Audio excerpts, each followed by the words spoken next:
I would like to introduce our next expert panelist, Poonam Mudreja.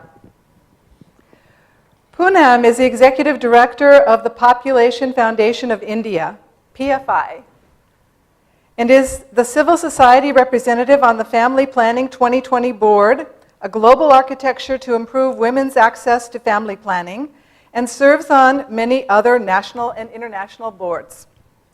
An innovative leader in the field of development, Poonam has founded many organizations in the areas of social justice, including the Society for Rural, Urban, and Tribal Initiative, Dastakar, which promotes livelihoods of indigenous handicraftspersons, and created several programs on leadership as founder director of the Ashtra Foundation India. As country director of MacArthur Foundation, she started the Leadership Award for Innovations in Population, especially in the field of reproductive health and women's health. Poonam has the audacity to venture in a new space and deliver on any idea. Actually, I have to say that all of the women sitting in front of you, and Nelly's, are all in that same category. The audacity to venture into a new space and deliver on any idea and be passionate about it. Poonam has a master's degree in public administration from the Kennedy School of Government, Harvard University. She is married to a development psychologist, or excuse me, a development economist.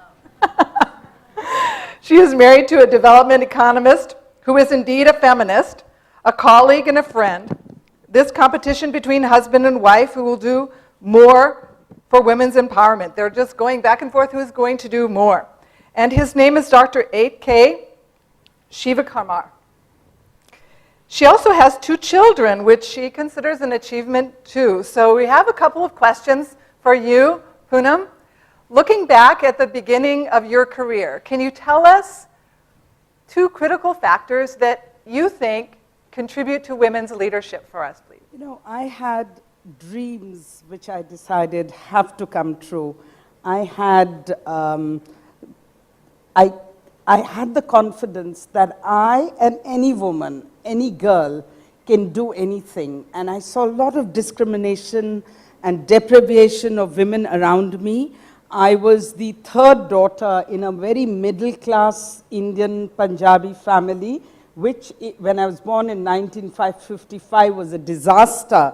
But I saw how my parents didn't allow the community, society that kept saying, this is your 3rd daughter, how can you invest in her education, how can you allow her, give her any privileges? My parents never bothered about it. I saw that. I saw women across, as I said earlier, in the country struggle, but I saw women being able to, you know, I saw so many positive deviants, women who were in situations where there was nothing to help them, but they made a difference in their lives. That inspired me. And it was really one woman that made a critical difference in my life. When I was in school, I asked one of the cleaners in one of our labs, I was in class 8, and I said, so how many children do you have? She said she has 4 children. Where do they go to school? Which class are they in? She said, none of my kids go to school. I earn 50 rupees, which is not even $1 a month.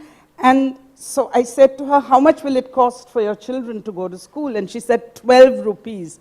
That was the money, pocket money I used to get. So I decided to give her my pocket money very quietly to send her children to school. And I cannot begin to tell you how good I felt emotionally, personally, and the fact that I didn't eat junk food made me lose weight. So there are many externalities, and it's about yourself. It's really about yourself, how good you feel about doing things for others, and then the support you get. Family support, as many of you have talked about, and even at coffee, family support is really important. Parental support, society, your relatives, but more than anything else, your parents and your partner. And I got married at age 29 because I was looking for a man who was pro-women, who believed in equality, who believed in gender sensitivity, and there's nothing else that I wanted. And at age 29, when I met such a man, I did get married, And as you said, there really is competition. There is conversation. We are colleagues. On the 1st of January, he said to me, let me show you the data on maternal mortality, how it's come down. And I said, do we have to start talking, the year with talking about maternal mortality? So it's the power of ideas to dream big. I dared to dream big when I was 20. I said, I want to bring craftspeople, especially women, back into the market. Those of you who live in India, you'll recall that crafts had gone out of the market some 30 years ago. And I started bringing artisans to Delhi to begin with and having rural hearts, which is rural markets in Delhi. And I found with the help of very strong women who I invited to be on my board, we could achieve this very, very quickly. So if you dare to dream and think of what you can do, you can achieve a lot. And I would say to every person, leadership is exercising your dreams, your passions, your what you want to do. That's great. Thank you so much. Would you please identify a constructive role also that you think that the media can actually play today in shaping leadership for women? We are certainly in an interconnected world. And media today is probably a lot different from even 10 years ago. We have all the wireless devices, all of the social media. We have the official media, the unofficial media, and everything is connected. Do you see a way that there could be a constructive role for all different types of media to actually help shape leadership for women? You know, media is the fourth estate that really touches, can change our social behavior, social norms, and individual behavior. And you all know that, with all the media that you mentioned, plus in India, Bollywood rules. Bollywood, which is our film industry, shapes a lot of our thinking, and it also reflects our values to some extent. So I was really, early on in my, about 10 years ago, I funded a study. I funded a study to a research scientist, a mental health expert, and behavior expert to look at sexual behavior of young people in the context of HIV/AIDS. And the study showed, this was done in Bangalore with street children, and the study showed that the young street boys on the streets had identified rape as the most pleasurable way of having sex.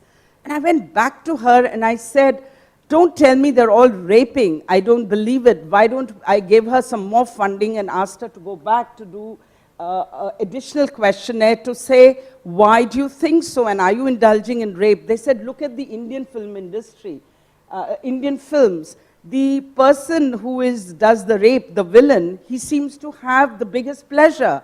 And that was the influence of film industry, where in India, every film had a rape as part of the formula.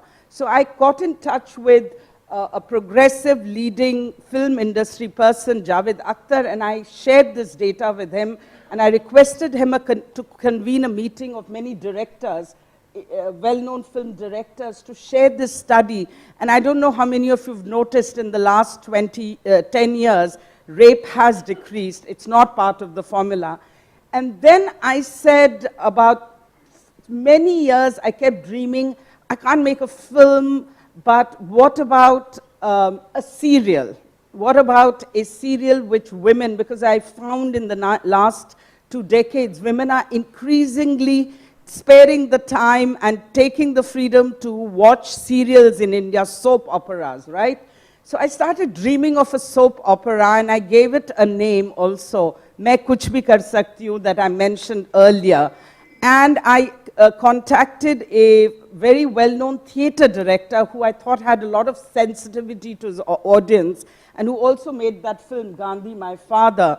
So I approached Feroz Abbas Khan to make a small first film for me on family planning. And I said, but I want it like a feature film. I don't want it to be a boring film.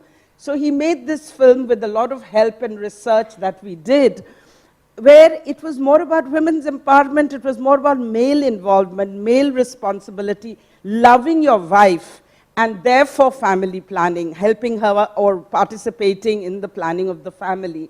And this film was made for the Ministry of Health and Family Welfare for World Population Day, And across the country, women were singing the songs we had in that and talking about a new world. So that's when I dared to think of a serial, and I went to the head of Doordarshan, the government-owned channel, which has a 80% penetration in India, and the poorest women get a chance to see that. So I started putting a team together and started raising money. Today we are at a stage, as I said earlier in the morning, 8th of March, we are going to launch Main Kuch Bhi Kar Sakti Hoon. And just to give you a sense of what it's about, can I request you to play the song I had in my, I'm sorry it's in Hindi, but we will translate it for you. It captures what we think about women and what this serial is going to be about.